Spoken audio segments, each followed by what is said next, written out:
શું તમને ખબર છે આ ડ્રાયફ્રૂટના ફાયદા તો ઘણા જ બધા છે, પણ તેની સાથે તેના પાણીમાં પણ ખૂબ જ ગુણ હોવાનો દાવો કરાય છે. જાણો કયું ડ્રાયફ્રૂટ છે આ અને તેના પાણી પીવાથી કેવા કેવા લાભો થાય છે. કિશમિશ અને તેના પાણીનો ઉપયોગ હૃદય સંબંધિત બીમારીને દૂર કરવા માટે થઈ શકે છે. લીવરને સ્વસ્થ રાખવા માટે પણ કિશમિશનું પાણી ફાયદાકારક હોવાનું નિષ્ણાતોનું મત છે. આ માટે કિશમિશને આખી રાત પાણીમાં પલાળી રાખો. બીજા દિવસે સવારે ખાલી પેટે આ પાણી પીવાનું રાખો. કિશમિશનું પાણી શરીરને ડિટોક્સ કરે છે. કિશમિશમાં રહેલા carbohydrate, iron, phosphorus, magnesium, vitamin અને પ્રોટીન સાથે પોટેશિયમ આ તમામ પોષક તત્વો દાંત અને હાડકાને મજબૂત કરવાનું પણ કામ કરે છે. જો તમે કિશમિશનો ભરપૂર ફાયદો ઉઠાવવા માંગતા હો તો તેને સવારે ખાવાથી વધુ ફાયદો થાય છે. જો તમે માત્ર કિશમિશ ખાતા હો તો તેને સવારે ખાલી પેટે ખાવાનું વધારે સારું મનાય છે. આ સાથે તેને આખી રાત પલાળી રાખો અને પછી જ ખાઓ. તે પલાળેલું પાણી પણ તમને અનેક ગણા ફાયદા આપે છે. કિશમિશનું પાણી પીવાના સંભવિત ફાયદા: હૃદય તંદુરસ્ત રહી શકે, લીવર સ્વસ્થ રહી શકે, દાંત અને હાડકાની મજબૂતી, આંખની રોશનીમાં સુધારો, વજન વધારવામાં મદદરૂપ, એનિમિયા દૂર કરશે, સ્કિન માટે પણ ફાયદાકારક, કબજિયાતની સમસ્યામાં રાહત.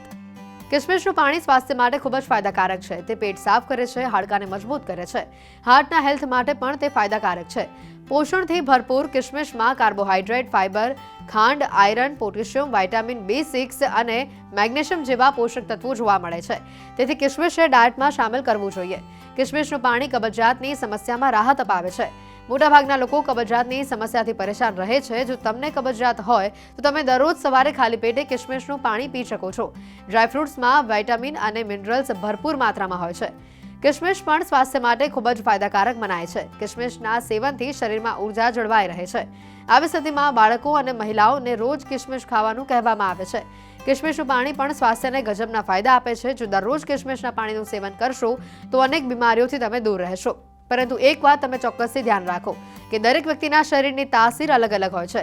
માટે નિષ્ણાતોની સલાહ લીધા બાદ જ કોઈ પણ ખોરાકને તમારા ડાયટમાં વધતા ઓછા પ્રમાણમાં તમે સામેલ કરો. ખાસ કરીને જે કાળી દ્રાક્ષ હોય છે તેને સૂકવીને બનાવવામાં આવે છે, તેને રાત્રે પાણીમાં સોક કરીને સવારે તેનું પાણી પીવાથી ઘણા બધા ફાયદા જોવા મળે છે. ખાસ કરીને કાળી સૂકી દ્રાક્ષને જ્યારે પાણીમાં પલાળવામાં આવે ત્યારે તેમાં રહેલા vitamin B complex, vitamin C વગેરે એ જલદ્રાવ્ય હોય છે, એટલે પાણીમાં સહેલાઈથી ભળી શકે છે. એટલે આખી રાત જ્યારે એને પાણીમાં પલાળવામાં આવે ત્યારે એ વિટામિન એ પાણીમાં આવી જાય છે. આ ઉપરાંત તેમાં કેલ્શિયમ, બોરોન, મેગ્નેશિયમ વગેરે જેવા ખનિજ તત્વો પણ રહેલા હોય છે અને વિપુલ પ્રમાણમાં નેચરલ શુગર એટલે કે ફ્રુક્ટોઝ રહેલું હોય છે. તો વિટામિન B કોમ્પ્લેક્સ અને વિટામિન Cના કારણે આપણી ગટ હેલ્થ ખૂબ સારી રહે છે, રોગપ્રતિકારક શક્તિ વધે છે. આ ઉપરાંત ચામડી માટે તે ખૂબ લાભદાયક છે. વિટામિન B કોમ્પ્લેક્સ શરીરમાં વિવિધ પ્રકારની રાસાયણિક ક્રિયાઓ કરવા માટે, લોહીને શુદ્ધિ કરવા માટે ખૂબ ફાયદાકારક છે. વિટામિન Cના કારણે ઘણા બધા રોગોથી આપણે બચી શકીએ છીએ અને પોતે પણ એક એન્ટીઓક્સિડન્ટ તરીકે કામ કરે છે. આ પાણીમાં જે મેગ્નેશિયમ દ્રાવ્ય થાય છે તે હાર્ટ હેલ્થ માટે ખૂબ જ સારું છે. હાર્ટને તંદુરસ્ત રાખવા માટે મેગ્નેશિયમ એ ખૂબ જ ફાયદાકારક રોલ ભજવે છે.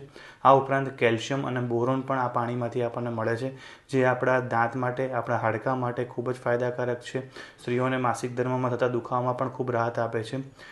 વિપુલ પ્રમાણમાં જે ફ્રુક્ટોઝ રહેલું હોય છે જે નેચરલ શુગર છે, આથી રોજ સવારે કાળી સૂકી દ્રાક્ષને પલાળીને જે પાણી બને એ પાણી પીવામાં આવે ગાળીને, તો તેના કારણે એક સટાઈટીનો અનુભવ થાય છે. આથી વધુ પ્રમાણમાં જે કેલરીવાળું ફૂડ છે આપણે લેતા નથી અને શરીરને જરૂરિયાત જેટલી શક્તિ પણ મળી રહે છે. અને કાળી દ્રાક્ષને જ્યારે પલાળવામાં આવે છે ત્યારે તે પણ પાણીને પોતાની અંદર શોષે છે.